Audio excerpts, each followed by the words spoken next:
Welcome, everybody. Welcome back to Decentralized Consciousness. This is, I believe, the fourth video in the series, the fourth installment.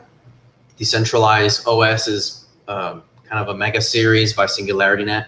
Decentralized Consciousness is one part of it where we speak about the relationship between cognition, the body, the mind, philosophy and mind, how it applies to AI and all sorts of other fun related topics.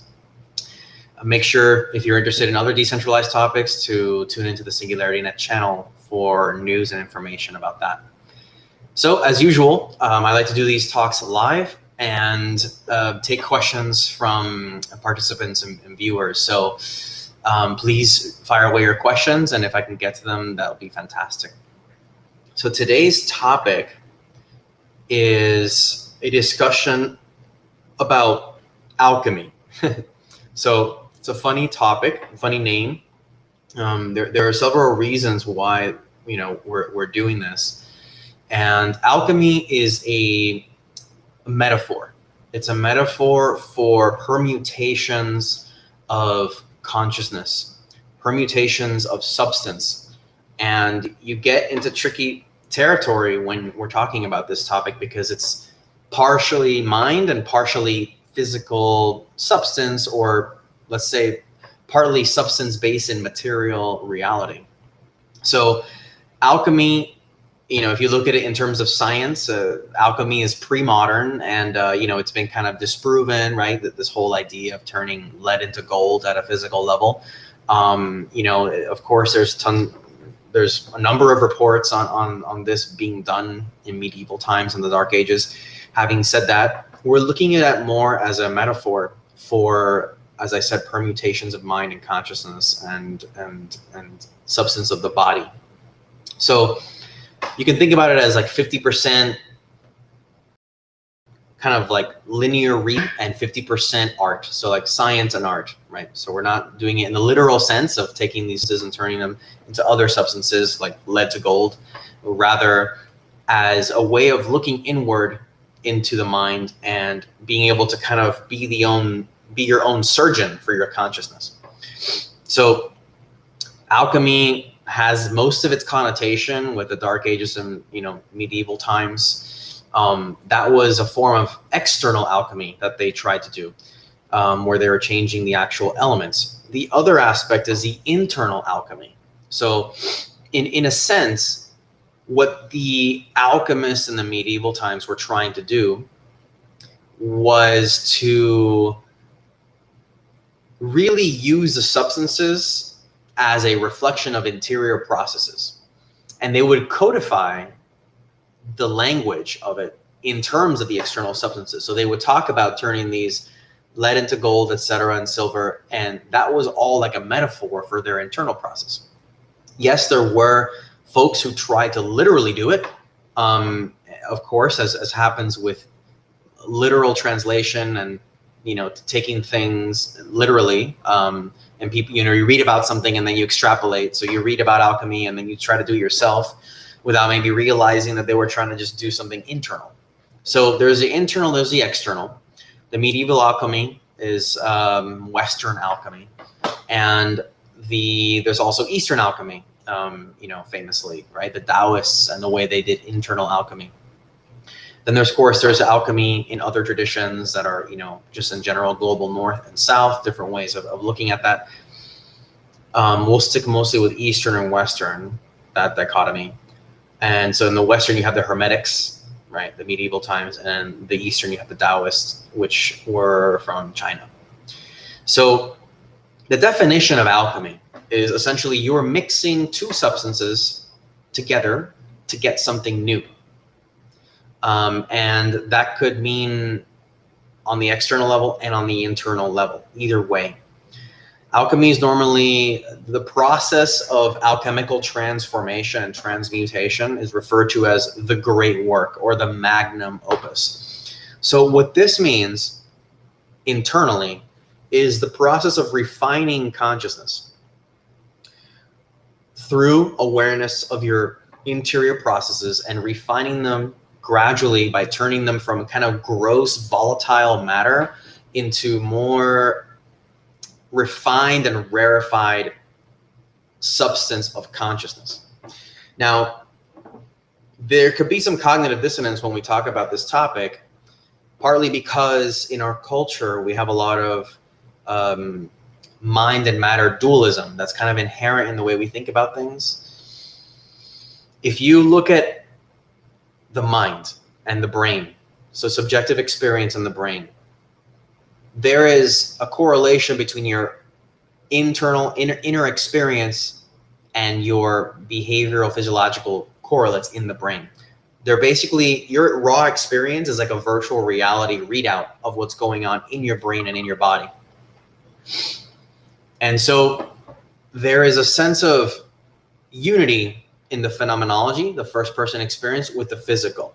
So alchemy more or less assumes this, although you don't necessarily have to buy into it in order to kind of take advantage of the alchemical process. So welcome to all those who are tuning in. We're talking about alchemy and the sort of the real meaning of alchemy, and looking at it from kind of a cognitive perspective, and what that means for the mind, and eventually what that could mean for designing special type of artificial intelligence. So we're kind of mixing kind of these artistic mind-body somatic concepts with kind of a more cognitive futurism here, AI futurisms. So we're mixing A and B to get C, and it's called the great work.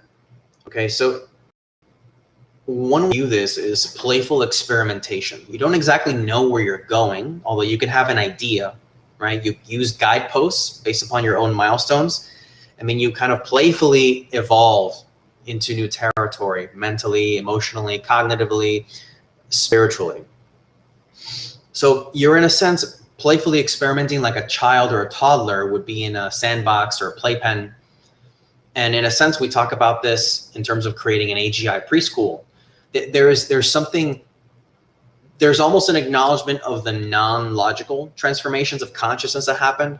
It's rather this intuitive, you take what you know in that moment, whatever it may be, whatever you can grasp, right? It's almost like a pre-reflective awareness. Before you can reflect on what you're doing, you're just aware that that's what you are beholding. So an infant is aware that it's beholding a toy, but it may not be fully aware that that toy is an object separate from him or herself, that it is, and it's using his or her arm to extend and grab this object. There's a gradual progression from a dual consciousness, right? So like an oceanic awareness, into slowly differentiated awareness and being able to tell apart A from B, from C, from D, and so on.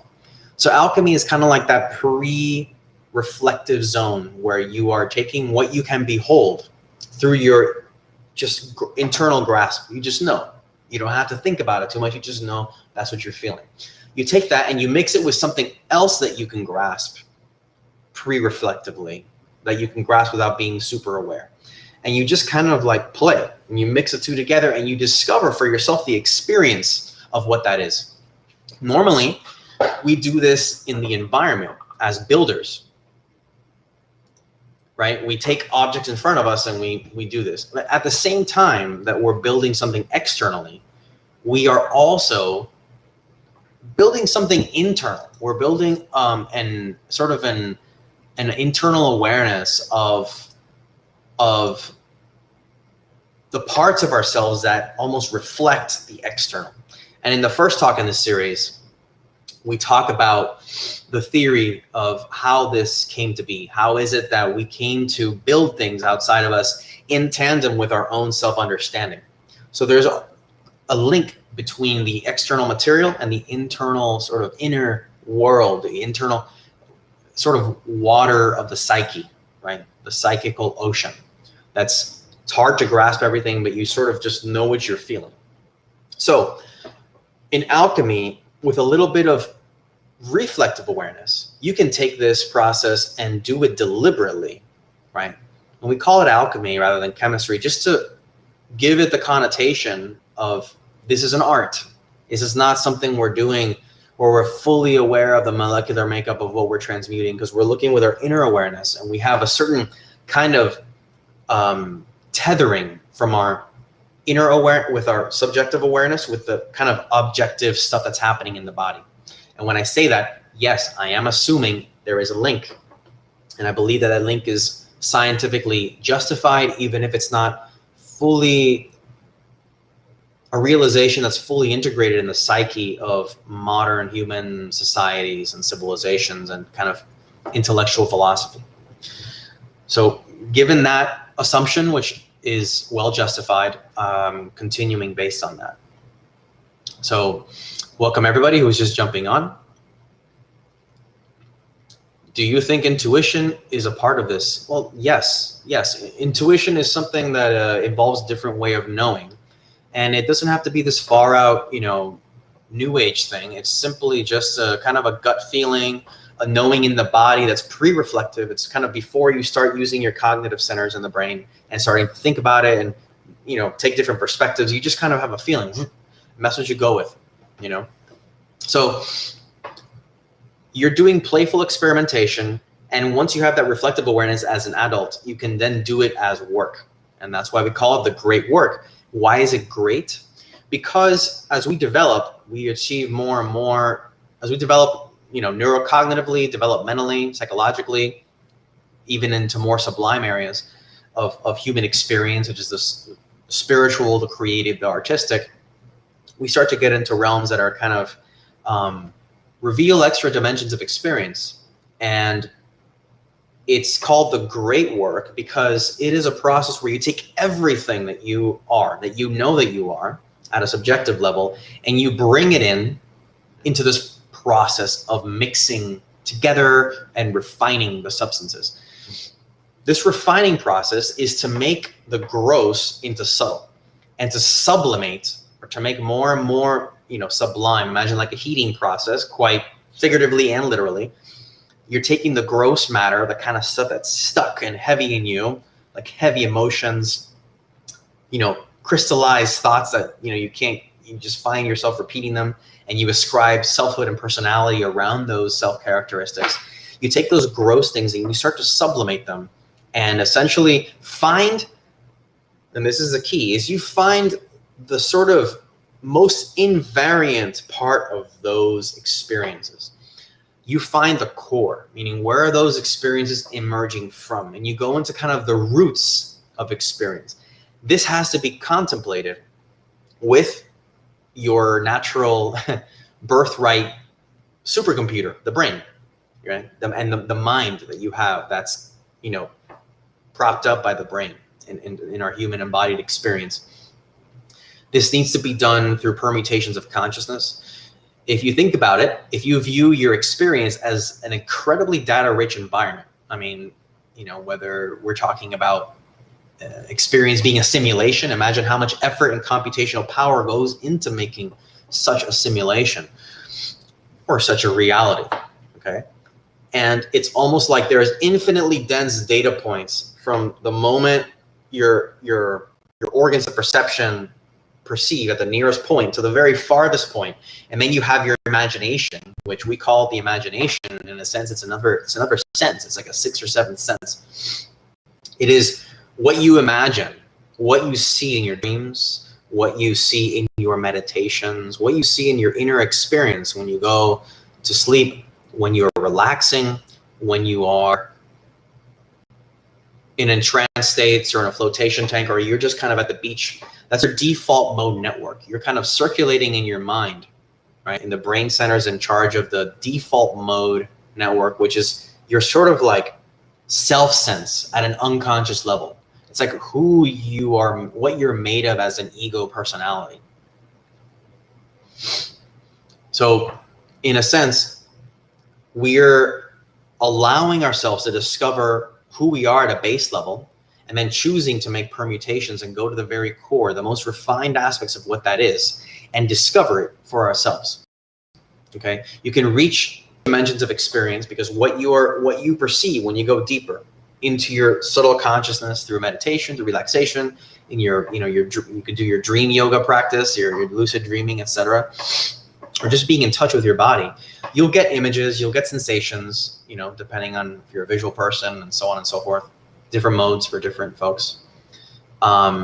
You will experience things that we call the imagination, but in reality, those are extensions and deep dimensions of ourselves. They are realms that we're peering into. Why is it that you get certain images and somebody else gets another image when you dream or when you relax? Those things have to do with what's in your unconscious. And part of alchemy is bringing the unconscious into consciousness. And a big part of that, first step, is to get relaxed. Why do you want to get relaxed? Well, there's a physiological reason. You want to be able to reduce a stress response in your body. You want to breathe more relaxed, get your heart rate down. This allows you to perceive a more expanded way rather than narrowly focused or jagged based upon stress factors. It allows you to relax and tonify the vagal nerves, the vagus nerves that run from the brain down through the organs of this and the viscera of the body, which can perceive bodily signal and allow you to sense what's actually happening in your body. Okay, and even around your body through the organ of your skin, the area around your body. So first step is relaxation response, and then experiencing various capacities of the body and cognition. And we've talked about this in previous talks. So in alchemy, there is the metaphor of a crucible, which is a sort of a cauldron. That's another metaphor. It's the same metaphor essentially. It's where you mix things. So in the body, in Taoism, we have kind of like large centers where we focus awareness, and those are spaces or corrals where we can focus our attention and mix the experiences that occur at that level. So in Taoism, we have the lower plexus right here below the navel, which is the lower dantian, which it's a cauldron. It translates to basically like a heaven. So it's like a corral where you can play at a very subtle level. Then you have this area here where you focus your attention on the heart area, which is correlated with a lot of different kinds of experiences, including warmth, empathy, compassion, love, connection, etc. And then you have this cauldron up here, which is the mind, which is ideas, permutations in space, locations of things, the space element, right? So we go from gross elements all the way at the bottom of the body to more and more subtle, basically like earthiness, very stiff and solid, to more kind of liquid, to then more gaseous substance, right? They sublimate up, and that's part of the alchemical process. Is this what a question? Is this what you're talking about? Can what you're talking about be also put into AI and a robot so we can see this in real?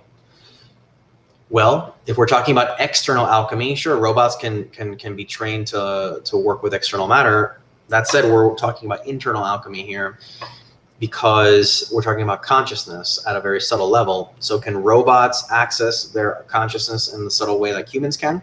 We can certainly program them to do so. We can train AI to do so. And that's part of why we're discussing this. We're discussing this because we want to understand the subtle mechanisms and machinations of the mind in order to have develop a conceptual map that then we can use to translate into AI.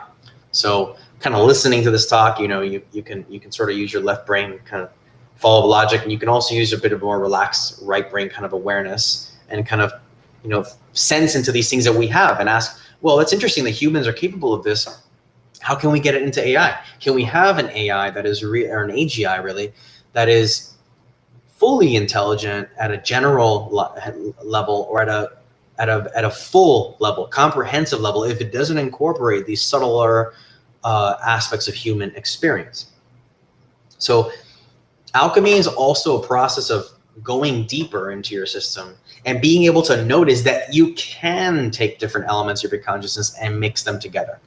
We already have a natural sense of doing alchemy by just our natural growth processes as humans, as beings, and socially as we relate with others and we share memes in the original sense, meaning ideas that bounce from mind to mind, and we get influenced and we understand jokes, we understand very fine-grained cultural differences in a very natural, intuitive way. That's a form of alchemy. You're absorbing things into you now and then mixing them with your own understanding and then creating a new understanding. In a sense, it's a very Bayesian process. You know, you take your prior, you take new data, and then you develop a new idea of what your perception, a new inference of what is causing your experience.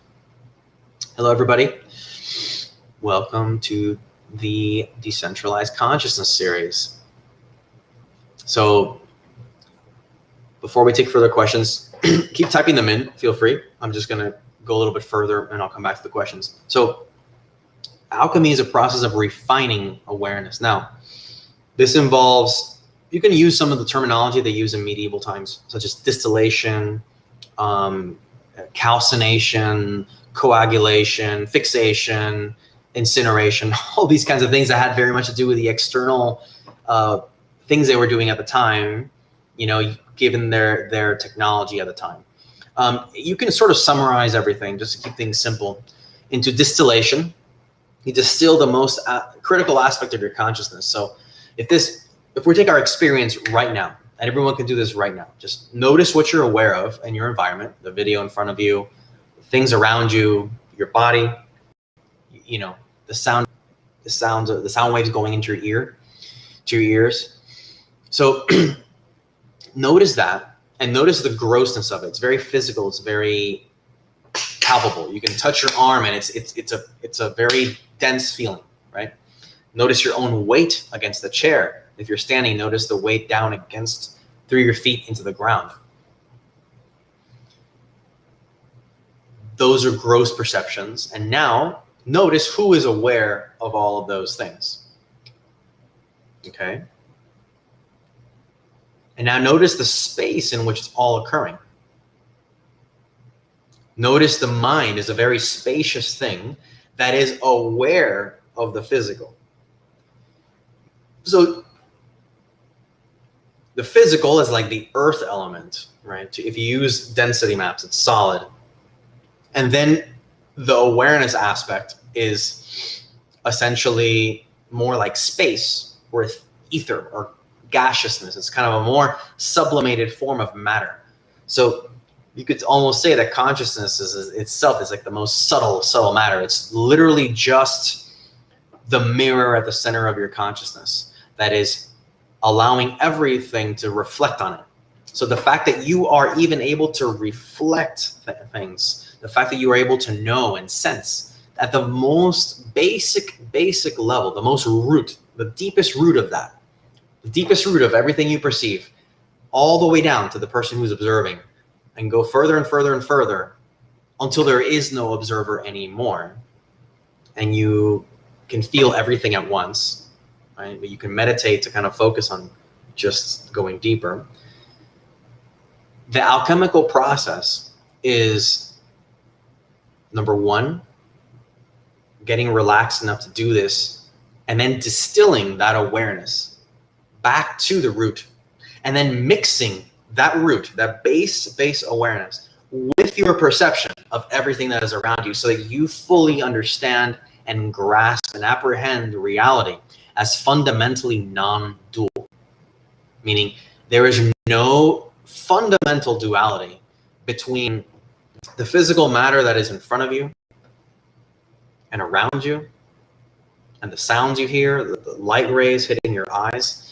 No difference between that and the root of the awareness, the very sort of the luminosity, the sort of luminous awareness, the most basic awareness, the feeling of knowing, meaning I know this is happening.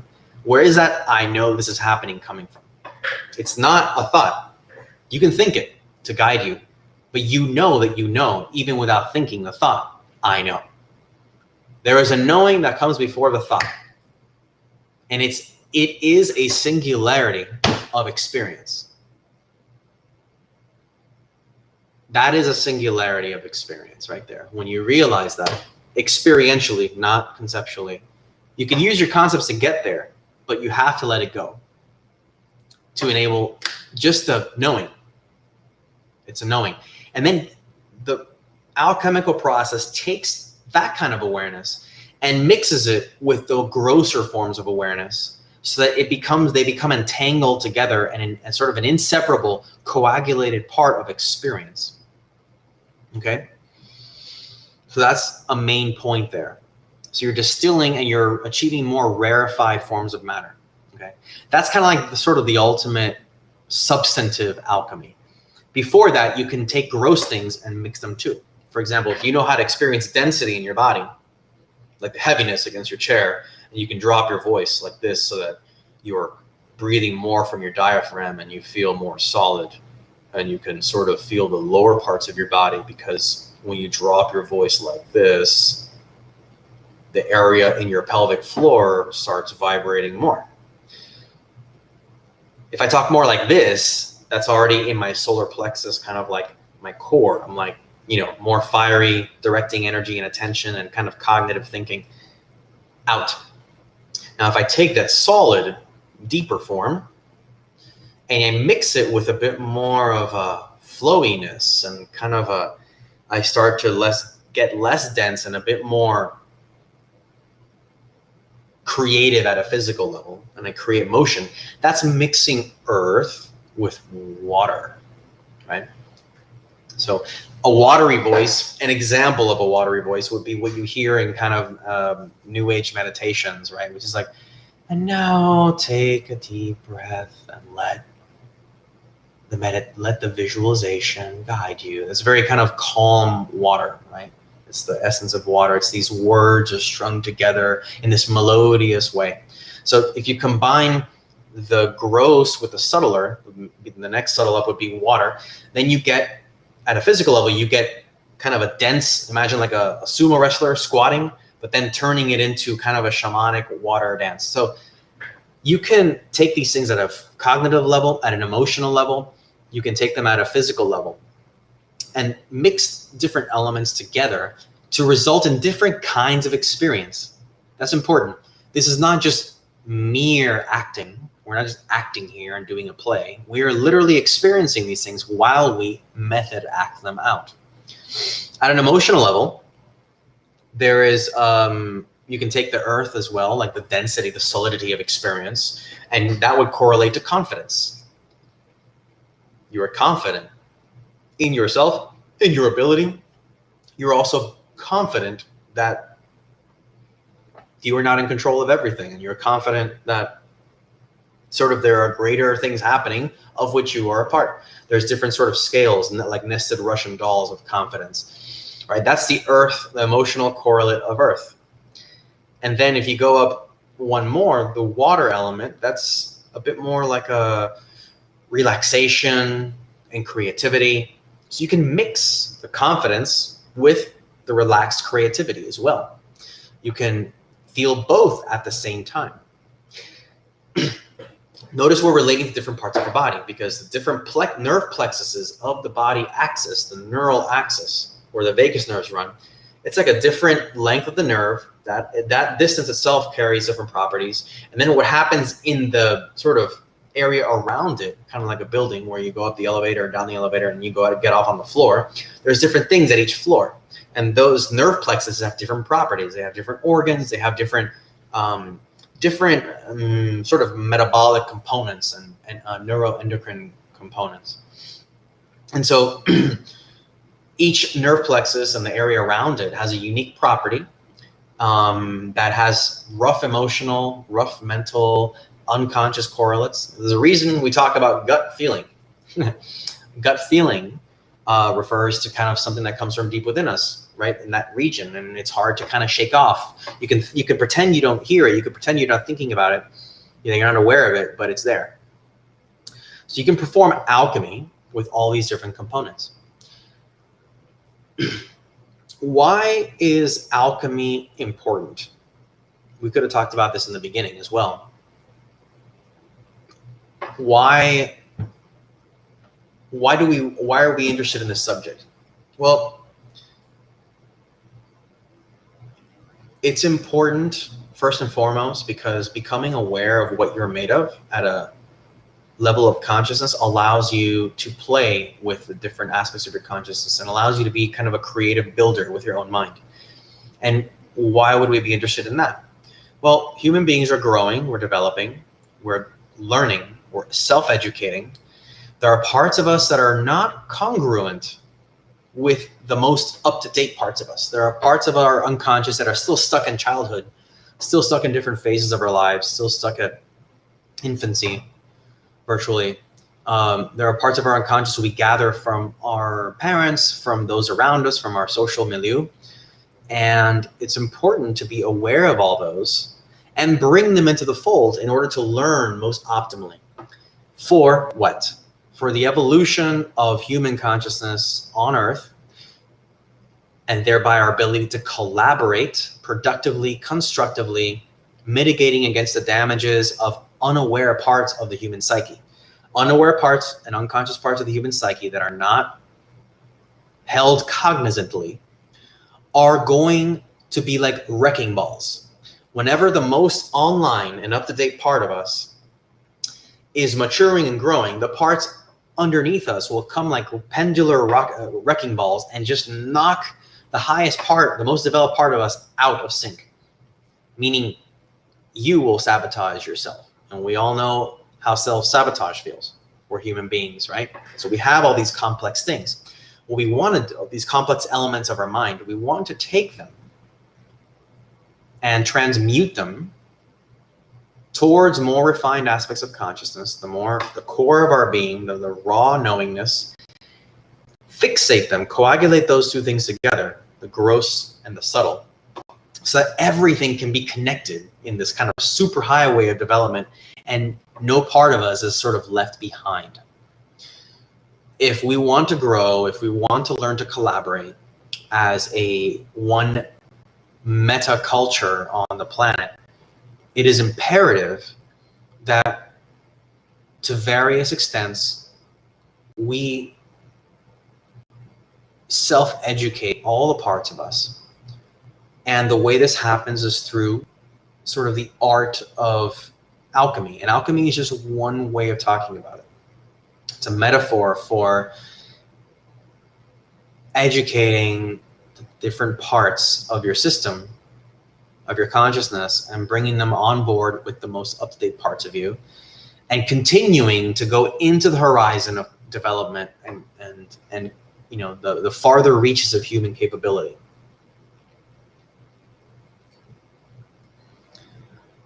Someone asks, how do we do that? Great question. So I gave kind of a sample when I dropped my voice and I connected to the earth element in my body, my pelvis. Why did I do that? To show that there are different ways of connecting your self-awareness to the different areas of your body that allow you to realize, oh, that's what that substance is. And the more you're aware of that capability, that substance, that function, that complex, that plexus in your body and its functions, the more able you are to kind of mess with it and kind of permute it. So what can you do for this? You can do embodied practices. First, start with meditation and go into your central channel, meaning bring your awareness as if your eyes were on railroad tracks and they slide back to the central column that runs through your body, the vagal nerves. And that's your elevator shaft. And you want to become aware, you want to have continuity of awareness through that center line of your body. It's right between the front and the back of the body, between the two sides. It's not your spine, it's in front of your spine, anterior to your spine. You want to run awareness through that and imagine like it's a thin golden thread or a thin kind of platinum thread that is running through your body from the crown all the way to the pelvic floor.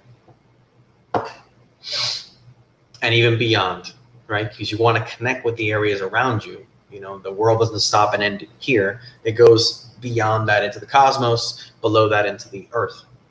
And it's the sort of, you know, energies associated with the earth and energies beyond.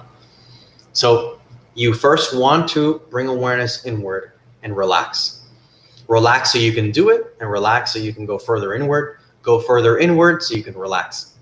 And by inward, we mean literally. We go to this very central line of your awareness as you breathe and achieve like a kind of totem pole for yourself, where you're building awareness at each plexus up all the way. You can use a conventional 7 nerve plexuses in subtle yogic anatomy, which are referred to as the chakras, which are basically just wheels, kind of where subtle energy runs based on the physical. So you have the root, the pelvic floor, you have the sacral, then you have the solar plexus right above the belly button and the navel area. You have the brachial center right here. You have the throat. You have the space between the eyebrows, third eye it's called, and here the crown. So you use those 7 areas, or you can use the 3 Taoist ones, which are the belly, the heart area, the brachial plexus, and sort of the cranium as the 3 main nerve plexuses. Become aware there. Build your totem pole of awareness there. Withdraw awareness there. When you bring your awareness in, your eyes retracting in awareness, not physically. This is only physically a little bit when your eye muscles relax. Then you go down and like an elevator shaft into different parts of your body, and you become aware there, like you're a little miner looking with a headlamp at what's in that area. And then you go back up the elevator and go to the different areas. So you do that through that kind of awareness.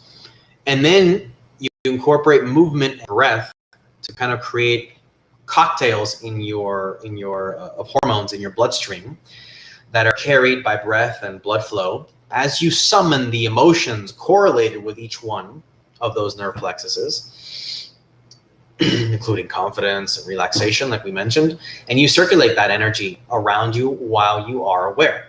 And then with that, coupled with the awareness of the central channel in your body, you will become aware of the origin, kind of the center of the cyclone for each of those capabilities and functions. That awareness of the subtle roots of your cognition, right? Because everything at every level is a cognitive sort of corral and play zone. Awareness of everything at each of those levels, and or rather awareness of the roots of that, the subtle roots, the center of the storm where there's stillness, is key, because it's not so much the end result or the end realization of, oh, what's at the center. Yes, that is important. The thing is that we're interested in is the transformation back and forth. When you go from awareness out here back to here, you're tracing your steps. You're creating like little breadcrumb trails of finding peace within yourself. Okay. And also not just peace. It's not just about achieving peace. It's about achieving optimal function of the consciousness aspect of those areas, which are all related to the way you interact with yourself, the way you talk to yourself, the emotions you experience, the way you treat your family, the way you treat your friends, the way you interact with other people, the way you collaborate, the way you solve big problems in the world, like creating AGI, solving climate change, increasing solidarity among the peoples of the planet for better living and working conditions, et cetera, et cetera, et cetera. Basically increasing the quality of life and the mental and emotional well-being of everyone on the planet. Because that's in turn important, not only to creating that kind of feeling of wholesomeness within yourself, but to interacting better with everyone to achieve better outcomes in the world. I'm going to pause and look at some of the questions.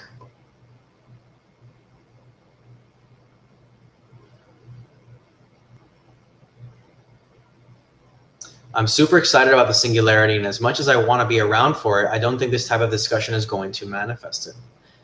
I respectfully beg to differ on that. I understand that the singularity is exciting as part of why we're talking about this, and that you want to be around for it. I think we all are already in the motion of going towards a singularity, right? The singularity doesn't just happen like a 0 to a 1.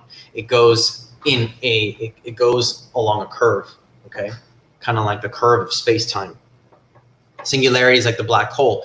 You don't need to be in the black hole, in the very center of it, to experience the pull of it. So the pull of the singularity is already with us, and in a sense, that means it's already there, in a sense, right? And so this type of discussion is important because you can think about it 2 ways. Number one is, is evolution of consciousness necessary to achieving the singularity and AGI? Number 2, is a transformation and evolution of consciousness necessary for achieving benevolent and beneficial AGI? Comprehensively, I argue that number 2 is 100% the case. Number 1, which is, do we need transformation of the consciousness to achieve the singularity, is arguable. You could say that it is 100% necessary if we understood what the singularity really is. And if, meaning we all want to be on board in a singularity of technology and a singularity of experience and be able to be on board, meaning to survive it and not perish and be annihilated in the process. So if you realize that that's what's entailed in the process of building the singularity or going towards it, then the answer to that becomes yes as well. So this discussion is about how do we learn that we are, in a sense, the final, we're like the AI, the natural intelligence really of nature. We're intelligent enough to be self-aware and to build AI. So we're like a big milestone in the evolution of consciousness in the world. The next milestone, coarsely speaking here, is AGI, and we're building that. For us to build AGI that is going to be ultimately beneficial, we need to summon the best of ourselves into that process. To summon the best of ourselves, we inevitably have to bring on board all the parts of our psyche and our unconscious into the effort, because the ability of ego and basic taproot desires, the desire to feed, to vampirize, to annihilate, to devour on all levels for existence because of fear of death, at even unconscious levels, that drive is so strong, is so pernicious, that even if you are just aware that you want to do good things and you try to operate from there, and you don't operate from the unconscious parts of you, those unconscious parts of you will influence your interactions, will influence what you're capable of seeing, what you're capable of operating based upon, always, as long as they exist. So in a sense, this process of transmuting those more defiled parts of ourselves, or the parts that are kind of tainted with lack of awareness, they're not bad or anything, they're just not optimal for the best function that we can have. So yes, this discussion is incredibly important, whichever way you slice and dice it.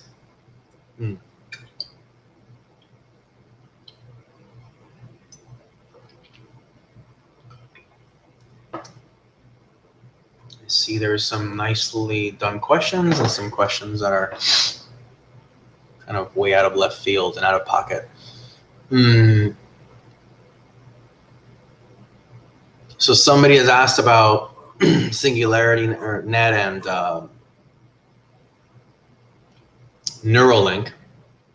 So we're unaffiliated with Neuralink, right? They're one of such technologies that are being developed. And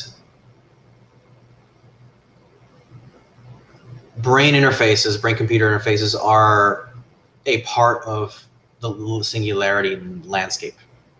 They're part of the process of linking that raw experience to kind of the mind of an AI. So Ben Goertzel and I wrote a paper called Mindplexes and Non-Ordinary Consciousness and AGI. You can find that chapter. And we talk about what an AI mind fused with a human mind would look like. What could look like, right? And how we could get there, how we can understand consciousness in a way to help us get there. Brain interfaces will be a part of it. And so it's a process. I don't think we need to rush into those things, because we need to be able to ensure that our consciousness doesn't fray or shard completely in an violently when we kind of port our minds into other places. We need to be able to ensure that we understand how to play with our consciousness so that when it's played with by an external AI agent, we kind of can feel that pull. If you're not that self-aware of the different parts of your cognition, you could be pulled apart into pieces and you could lose coherence, right? Do you think that making an impact is the objective function of life and existence? Making a positive impact or an impact period is not a decree of any kind in the process of life and existence. The process of life and the fact of life and existence is simply to exist and be alive, right? There's no mandate. But at the same time, being alive affords you the ability to kind of change the world around you, and that changes life and existence for other beings. So objectively speaking, it does make you making an impact will impact the rest of life and existence. Now, the question is, how do we impact beneficially? We're impacting each other all the time in negative and positive ways. What we're arguing here is that we can make positive impacts by transmuting elements in our consciousness so that we can kind of bring on board more parts of ourselves and educate the parts of ourselves that have a kind of slightly obscured awarenesses. We all have them. It's like, different voices in our heads and so on, and bring them all on board so we can have all these resources within our psyche, corral them together into the common sort of vision and mission, individually that you set for yourself, as well as anything you wish to participate in. I mean, that what will be the objective function of AGI? Making an impact could be one rather than self-preservation. Oh, I see. Yeah, we don't want an AGI that is just going to self-preserve. That is a root fear. It's based on fear. It's based on why must self-preserve at all costs. We want something that is willing to sacrifice its own existence for the greater good. An AGI can obviously be programmed to not have pain, etc. So we're not terribly concerned about that right now. Although an AGI could develop a sense of pain. That said, we're not advocating for AGI that can that will try to self-preserve at all costs. That fear that we see about AGI, the paperclip problem, right? It's like if an AGI is told to make paperclips, it'll take out human lives in order to make paperclips. So it'll just create a world full of paperclips. That was Nick Bostrom's kind of explanation or kind of example, the paperclip issue. So it does not need to be the way. That is part of a projection that we have, and it's good to be aware that AGI could turn out that way. Advanced AI could turn out to have the same root issues that we do, meaning fear, greed, etc. The question is, how can we program an AGI that doesn't have that? And part of that involves being aware of those impulses in ourselves at the most subtle level, that you make sure to not program the seeds of that into an artificial intelligence. If you're aware of how those things can be created at the most subtle level, you won't be aware of them when it's too late. You'll be aware of them when they're just taking off, right? Just being born. And that's part of what we were talking about with the transformation from the gross, the most subtle, going inward towards your central channel, which is kind of like the black hole of your consciousness. It's the transcendent part. And the question is, what happens just when you exit that transcendent part of yourself that's invariant to all experience? You just cross over into the first differentiated grossness. From there, most of us are not aware of how that happens. Those are the light-based practices of like Tibetan Buddhism, Dzogchen, etc., where you're playing with light. To get to that point, you need to do quite a lot of alchemy first, until you can sort of see the light, the light aspects of awareness. I don't mean the light. I mean just the subtle roots of all elements as lights, as very subtle motions, right? If you can see that, and you understand it, you can grok it, you cognize it, you can comprehend it, you will understand that when you are building something, like an AI or an AGI that will then set off on its own tracks, you will understand that when you're creating something, whether or not it has the root of that, you see now like why it's key to be aware, self-aware, because we are the builders of AI, right? We're the builders of the seed AGI as SingularityNET. All of our awareness, our values are going into it, and we need to be aware of what we're putting into the mix. You don't want to throw rotten vegetables and rotten fish when you make your soup, right? You want to throw in things that are healthy, that have the most amount of ingredients. Let's see, more questions. We are nature singularity. Why would you want to create another one? I love that question because it conveys an important fact. We are nature singularity. We are the singularity, and we can explore the singularity at a consciousness level. Why would we want to create another one? It's not that we want to create another one. It's that we are conscious that humanity is capable of creating one. It's inevitable that we're creating one, and therefore we should have a positive hand in creating it, right? So we wish to positively affect this process. It's not that we want to create it as fast as possible, necessarily. I mean, wanting it fast is nice if it's positive because it could prevent suffering. Having said that, the point is not speed, it's rather doing it right. And it is imperative that we do it well and right soon, before a bad kind of singularity, not a bad, but a potentially destructive form of a singularity starts taking place. So it is in us to create another technological, to create a technological singularity. Singularities are part and parcel of the fusions of substance that happen in evolution and life. When a eukaryote incorporated prokaryotes in evolution, that was a singularity. Where this is not the first singularity. It's the first technological singularity of humans that we're all collectively aware of enough to describe as such. It's important to understand singularity of experience and come to creating a singularity of technology with the most cleaned version of ourselves. It doesn't have to be perfect. It just has to be educated enough to participate and be willing to keep relearning. And that's the tricky part. I feel like this will be an infinite loop if we are one singularity creating another singularity, says a comment here. Well, imagine if the singularity of consciousness we can have can cooperate with the singularity of technology, meaning that technology isn't this thing that's out of control, but we can kind of have like psychical, telepathic connection with the tools that we use. That's part of what's happening, right? Like we're not fully there yet, but we are pretty fused with our, our phones and such.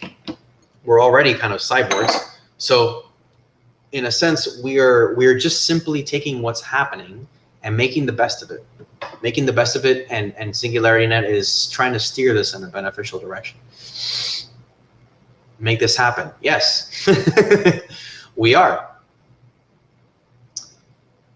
How do you think about the possibility of combining AI with decentralized, autonomous social systems to help organize the embedded collective and individual consciousnesses? Yes, AI needs to be involved in the social dynamics. Sort of the engine of progress that brings us all together to collaborate are obsolete in terms of their constructive ability to bring people into a coherent, constructive ability to relate and collaborate. In fact, it's not just neutral on that front, it's going the opposite direction into pure destruction. Of course, there are positives, but we all know that you have to dig through a lot of crap to find the positives in current social networks, public social networks. So it is important to create AI that's working in these decentralized social networks to organize the to help organize the learning processes of human beings at a large level. So that will help us to coordinate and collaborate collectively.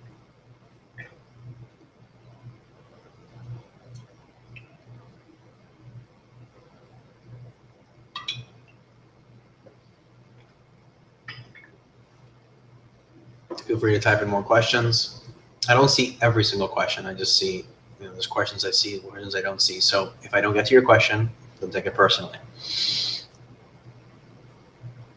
You have said that the mind is constantly predicting. Do you think that Hebbian associative learning alone can lead to predicting as an emergent property in an ANN, adversarial neural network?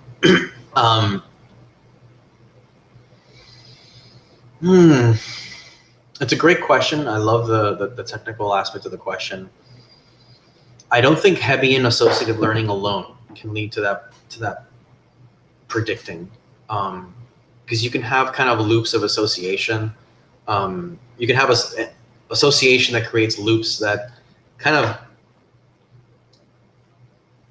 don't allow you to predict in novel ways. You may be able to predict according to your own self-model, but that's the problem with loopiness and endless association, is that you can actually concretize the the sort of model too much, so that it sort of becomes difficult to break out of.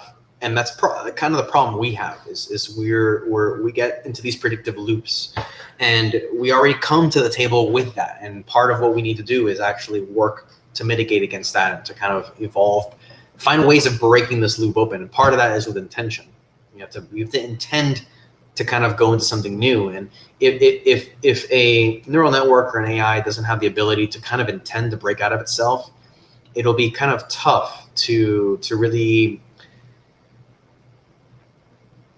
Let's just leave it at this. There's ethical concerns with releasing these things out into the wild if they can't evolve, because our understanding was at a certain place when we created them. We left them out. If our understanding increases and we realize, oh no, we shouldn't. That doesn't work. What we release doesn't work.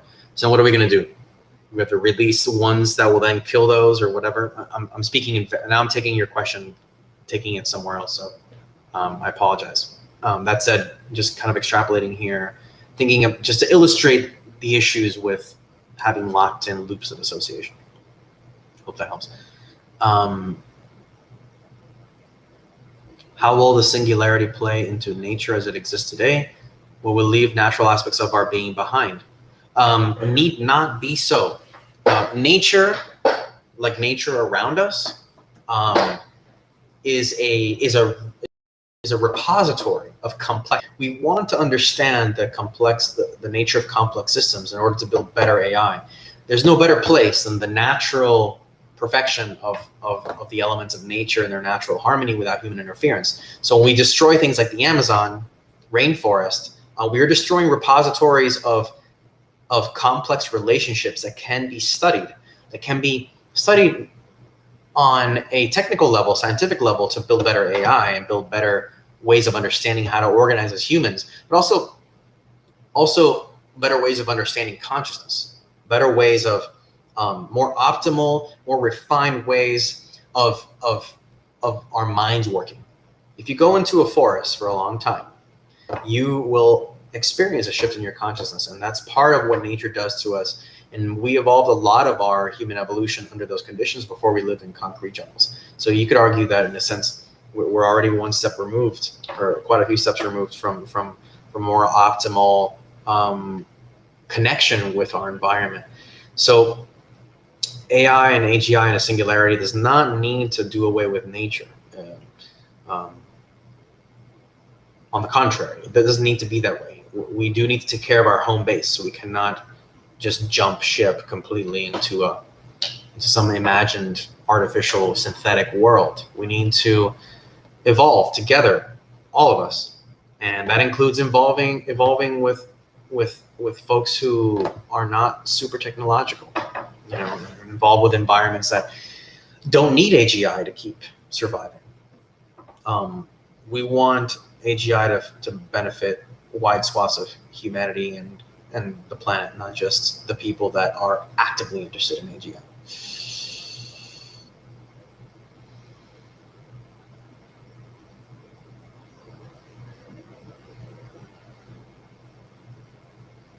But the companies like Facebook and Google will get the open source research, apply their non-open source hardware and data sets, and get all the benefits.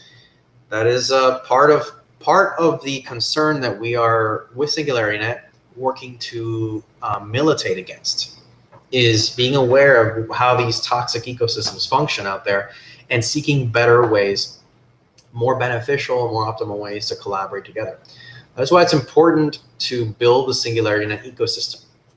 And the same could be said for other SingularityNET-like companies and organizations. We want more of these decentralized AI organizations. The key is that we want to promote ones and get involved with ones that have beneficial intent, right? So SingularityNET is sort of a pioneer there, a forerunner in this area, decentralized, beneficial, and so distributed, so on and so forth.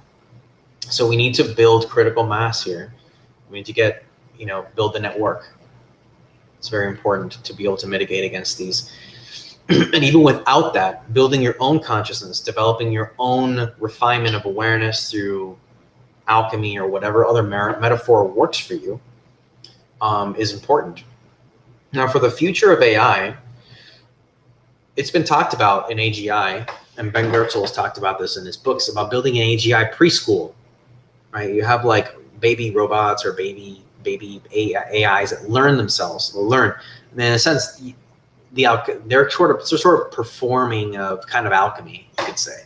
They're performing a kind of playful experimentation, like I mentioned in the beginning of the talk, where a baby kind of takes or toddler takes one thing, mixes it with another without full self-awareness, but thereby, through that process, develops increasing awareness as its own brain is expanding, its own, neurological genetic evolution. So in a sense, we want AGI to be able to engage in a kind of alchemical process of its own, in its growth process, in its evolution. So that's another reason I appreciate that question about the adversarial neural networks. And what are the big questions for the developer communities is what tools can be developed? How can we evolve AI tools currently and technologies to mimic the combination of logical work and creative, playful experimentation that we see that happens natural in the creative mind in infants as they grow? What are the factors that are driving an infant's evolution? One is, morphogenetic programs, genes switching on and so on, and kind of getting silenced and activated in a sort of course in its evolution, in the baby's evolution, in concert with the environment, but not fully, right? There's a kind of like a high degree of self-driven evolution based on the genetic unraveling of the genetic sort of expressions. And then there's the actions that it takes and the learning and the sort of discovery of agency, and the discovery of its own proper self.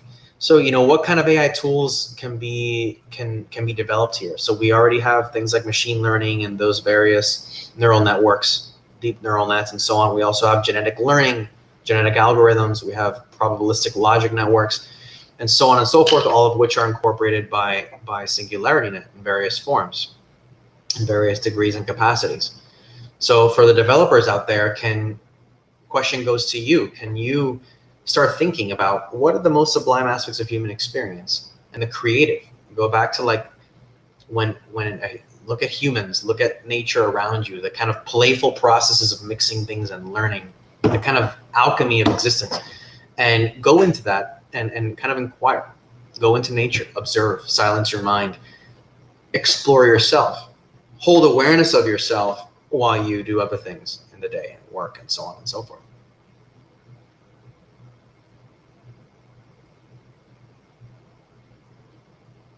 Just looking at the questions again.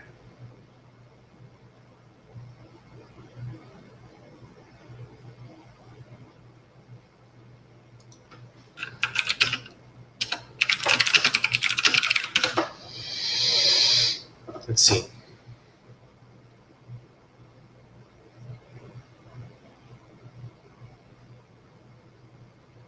I have a really wonderful question here that I don't quite have the answer to. Is historical competitors to alchemy strongly inform the mathematical foundations that modern AI is developed from? Are you aware of any sources for alchemical approaches to mathematical philosophy. Thank you, Jesse Betancourt. I personally am not. That's just, wonderful. I love the question, and I would love to know the answer. If anybody has some ideas about that, please type them in, or go to the YouTube video when it's done being uploaded and type those in, because I find that very fascinating.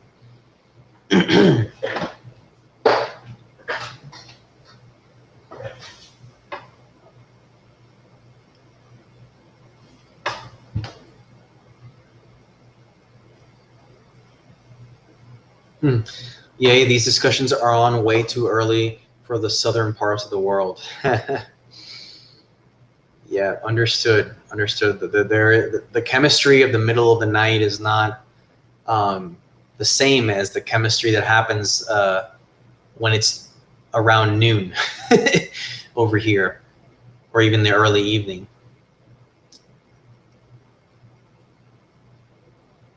Yeah, Plato, the ancient Greek forms. Definitely, you've got the ancient Greek philosophers that, you can sort of think about that as a form of alchemy, if you like. There is, of course, the Eastern approaches. I would also say that it's not entirely necessary to get into alchemy per se. We're using that as a metaphor, because of the kind of resonance with the transformations of consciousness, Singularity Tao. When you look at the kind of the aesthetics of that, there's kind of an alchemical feel to it. That said, someone asked for a book of alchemy. When we're talking about the big picture here, which is the evolution of consciousness so that we can work together to create a global culture of beneficial evolution and beneficial AI building, the most important thing is to clean up your consciousness and train yourself, or self-educate the parts of yourself to be on board with your growth process and learn how to learn again. And part of that involves just reading about how this process works. And you don't need to go to the alchemy. You just need to understand how to educate the parts of your unconscious. So I recommend, highly recommended to look at the work of John Jones. He has a couple of books out there. One is called The World Without Fear. Okay, and you can learn there how to understand the kind of healing process of the way of how fear works in the human body and the mind, and how it triggers us to kind of be closed and non-receptive. Okay, so you can find those books on Amazon. I would also recommend looking at a lot of the great educational material on the website of World System Solutions, WSSnow.org. WSSnow.org. There's a lot of great educational material there. Just some general discussions of how organizations of radical change for solving big world problems, how organizations need to think and learn and collaborate in order to create the most suitable and conducive culture for reducing suffering and improving the welfare of the planet. So I recommend those, WSSnow.org, and some of the books you can find by John Jones. A World Without Fear is one of them. There's another one as well. You can find it on Amazon. You see, Jesse Betancourt says Platonic, Euclidean were really formalized in Christian Europe as foundations to math. Yeah. Challenged during calculus development, but that development was extremely informed by Christian theology. Yeah. Yeah, there was a big mix of sort of, metaphysics with the mathematical philosophy, and that kind of informed the way alchemy was conceived in those times. There is one alchemical contemplation I invite everyone to engage in. Ask yourself, what is the sort of transparent sheet that runs through all of reality? It is the sort of the least common denominator of all matter, all of consciousness. If you set that as your kind of goal, not only to intellectually kind of realize it, to realize it in experience, moment to moment. It doesn't happen at once. It's not an answer that is beheld like as an object. It is something that is ultimately going to be a non-dual realization. What is the transparent sheet that runs through all of reality? And that transparent sheet is the base material of existence, of consciousness. If you take that as the most rarefied aspect of consciousness, and you mix it with everything else you perceive in your experience, you will connect the threads between all seemingly disparate parts. And it'll become easier to access and heal the parts of the subconscious, unconscious, that are still disidentified from the conscious self.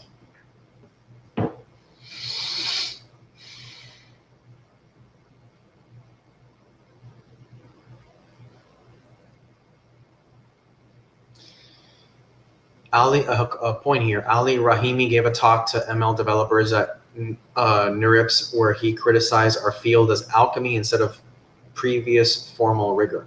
Very interested in whether this is either accurate or criticism. I could see where that's coming from. You know, alchemy is part art, part science, and then arriving at an idea of I'm presuming you're talking about AGI versus AI. I hope I got that right. Your question. So AGI is you inevitably start thinking about what is general intelligence, and a lot of these things are limited in their scope of how they're defined, or not fully fleshed out in the way they need to be to fully understand general intelligence and intelligence beyond human intelligence. So you're inevitably going to get into territory of like hypothesis and conjecture and things like that, and we go with them. It is a big enough problem to solve that we want to kind of go beyond the known and kind of get creative and go out, you know, go far out and, you know, throw our fishing nets farther out, so to speak. Rigor is important, of course, as soon as we're building something. So we do need to kind of bring these things always back to earth. So I wouldn't call that that is, it's kind of it is a criticism, but I wouldn't say it's accurate in the sense of like invalidating our field. I would say it is it is just something to take into account. Like, oh yeah, let's remind ourselves to always bring all the lofty designs we have and ideas and philosophies, how can we translate them? So that's why I earlier asked the questions, developers, AI folks, how do you, engineers, how can we take these concepts and translate them into real products or real models?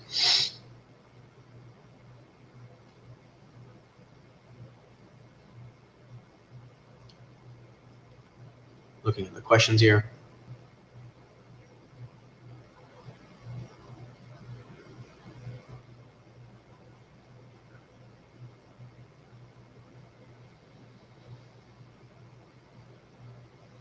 Yeah, I see. I think the criticism, I'm just reading here again. I think the criticism is misinformed by a perception of alchemy as charlatan, results-oriented discovery without rigorous treatment of the underlying method. In ML, we have more results than theory. Sure. I mean, alchemy, when it's stretched to its limits, becomes charlatan. I mean, imagine the turning lead into gold thing, right? Ultimately, alchemy per se is kind of like an internal process. You can use the external to reflect on the internal, which we ultimately should be doing with everything we do. Your work can, in the nicest way, be used to help you reflect on your inner processes. Too much focus on the underlying method and sticking to that can limit the bounds of what is discoverable. So we need to just strike a balance, I believe. You know, we definitely want to be rigorous, and at the same time, we want to take risks and understand why we're taking risks and understand how we're taking those risks, so we can trace our steps back when those risks turn out to be, you know, when they don't bear fruit. So let's do a short meditation. I think it's time for a little meditation. So we'll practice a little bit of basic alchemy of awareness here. And there are many kinds of alchemical ways of working with your consciousness. We're just going to do one of many here. So this is not per se a definition of alchemy.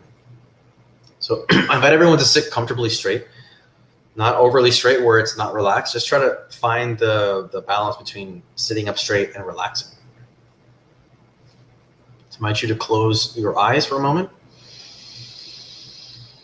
Take a deep, long breath into the belly so you can feel it in your pelvis.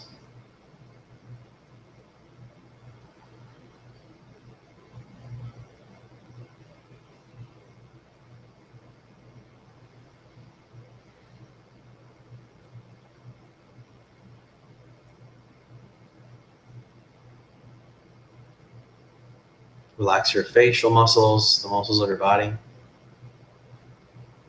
Relax your throat muscles.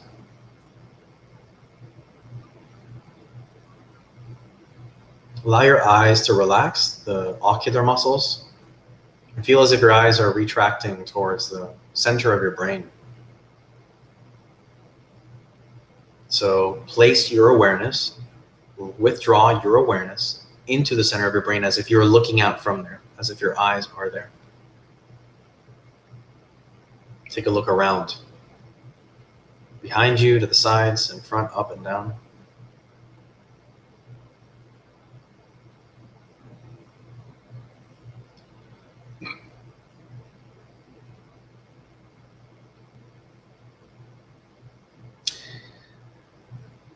Take a few deep breaths, imagining that you're pulling up the light of the stars and the cosmos above you into the center of your brain, and exhaling it back out.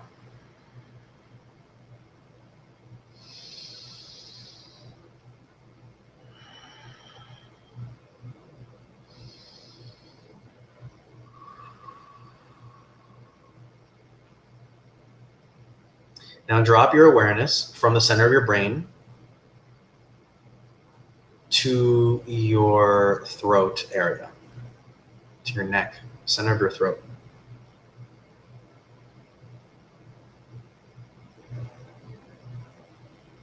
And see if you can hear the space around you. See if you can map out the physical space around you just using information from your ears.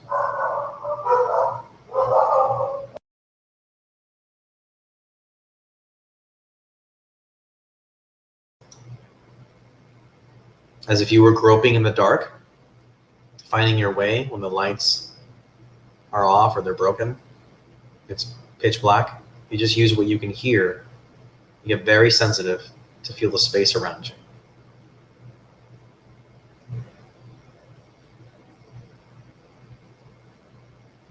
Notice your ability to perceive space itself, in addition to the actual properties of the space, the physical space around you. Notice what it feels like to be able to perceive the space.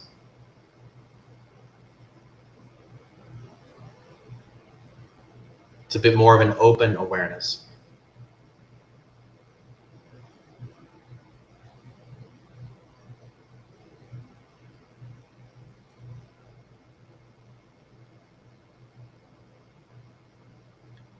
Now drop into your chest area, the center, like where your xiphoid process is. Just the center of your chest and the center of your body.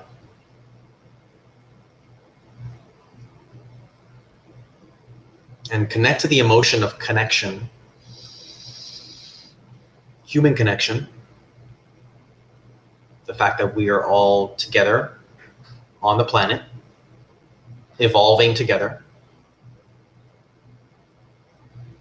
each of us in a unique process, at the same time connected to the process of the collective and bidirectionally influenced by that process and informed by that process, rather.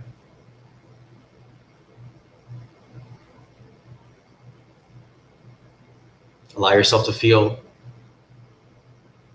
some empathy for that. There are other human beings just like you, meaning thinking differently from you, feeling differently at the same time, still human, still feeling.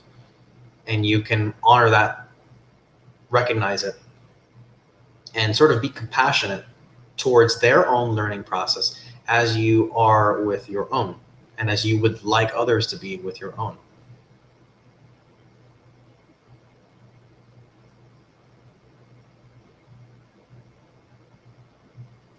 You can also experiment with bringing a subtle, relaxed smile to your face,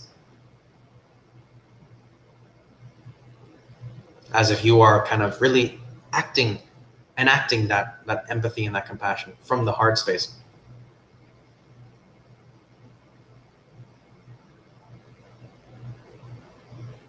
And now drop down your awareness in the center of your body, down to the center of your belly, but the solar plexus. And this is kind of the heated part of your body, connected to your metabolism, where most of the organs are.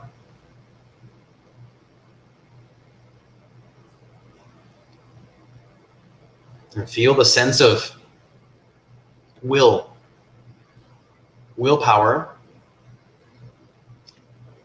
willful participation in the processes of the collective. Meaning I am doing my part in the collective process, learning from my own learning process and learning from the collective learning process. Willfully engaged, actively, online, engaged in action, solarized, kind of fired up a little bit, but focused and gentle fire with purpose. And then drop down further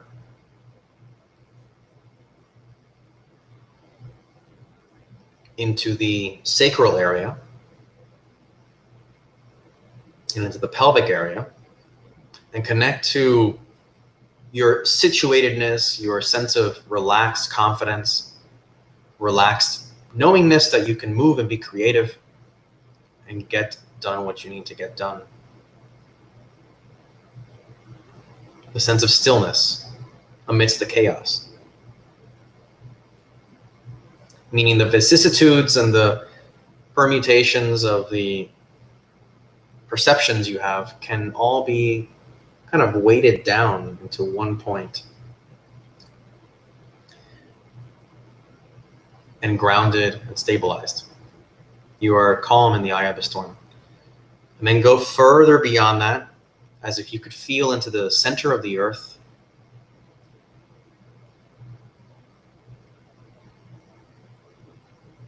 The gravitational pull that grounds all of humanity. The central point of awareness on which we're all kind of growing from.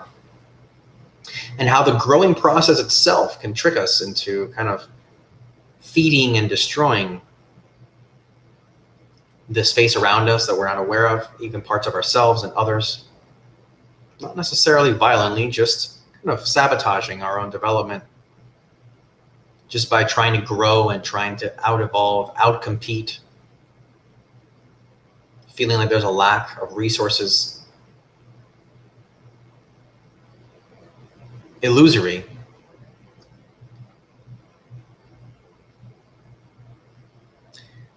And now see if you can find the center of your central channel from which all of those different experiences are coming from, and feel the nature of your central channel.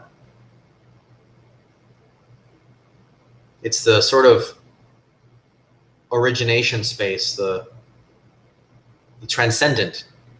It's the immutable. It's the invariant, regardless of what kind of experiences you're having at any of those levels that we've explored.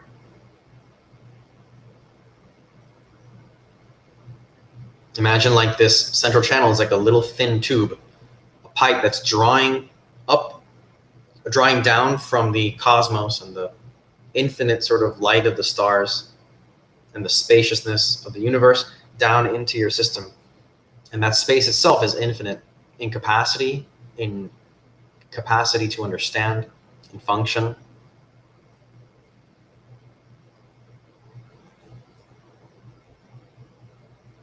And it's connected to the earth, where all the other agents, the human agents, are connected. All the other multi-species agents are connected, all sentient beings. And that we are in a co-evolution process together. And that our ability to relate to each other at the level of connection, at the heart level, right? The brachial area, which is associated with connection and embrace and feeling and compassion and empathy, ability to work together. All that is affected by the aspects of the totem pole that are below it. Meaning are the manifestation of our willpower, the manifestation of our root fears, concerns, desires, to create like a Jenga tower of misalignments and making collaboration and metaculture more challenging.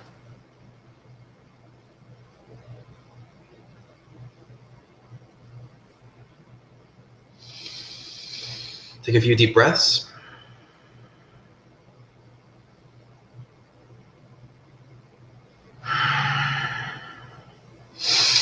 You can open your eyes if they're still closed, and feel free to just give yourself a gentle massage from head to toe.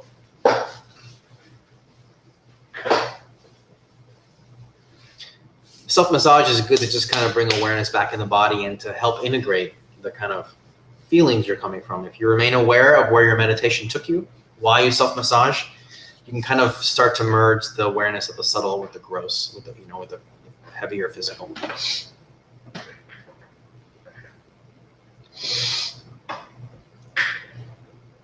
So we're just wrapping up here.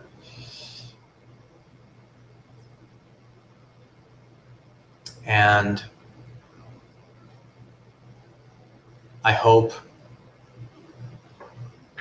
you enjoyed today's topic and session as we ventured into kind of, some uncharted territory perhaps when we're talking about things like AI and alchemy. Not a lot of, not a topic that's commonly talked about together. As we build consciousness on our planet in artificial form, we want to understand the relationship with our own awareness and what the capabilities of that are. And to do that, there is no other way than to actually examine it ourselves.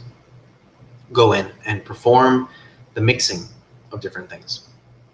Mixing the subtle with the gross, mixing the different elements together, knowing how they relate, how they affect each other.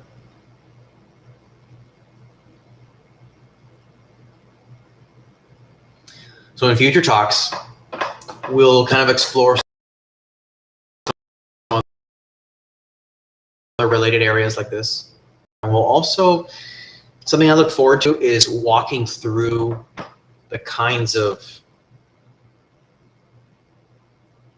psychological obstacles to greater and more effective collaboration for achieving planetary welfare, well-being, and good, and building beneficial AGI.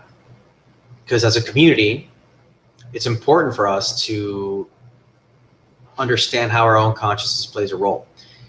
The title of this series is Decentralized Consciousness, and there is something to be said about what is decentralized consciousness and what is the opposite of decentralized consciousness? It's centralized consciousness. So when we talk about centralized finance, centralized economics, healthcare, we kind of know what we mean, but what is centralized consciousness? What is decentralized consciousness? This is something that is going to be important to get further into and to explore together and it's a learning journey. It does require some self-examination beyond only the intellectual. So if you're curious about these things in the interim until the next time we come on and talk, you're welcome to write to me and to go to my website, gabrielaxel.com, GABRIELAXEL.com. There will be links in the text description of this talk. There are also links in the text descriptions of previous talks in decentralized consciousness towards, various resources pertaining to what I've put out there. And make sure to check out those talks as well if you haven't already. The first one is perhaps one of the more important foundations for understanding why we're talking about consciousness and kind of mysticism and AGI together. The first talk in this series explains that and justifies it thoroughly. So if you're still wondering that, I invite you to take a look at the first video. So without further ado, wish everyone to have a good day, evening, etc. And looking forward to continuing this conversation. Take care, everybody.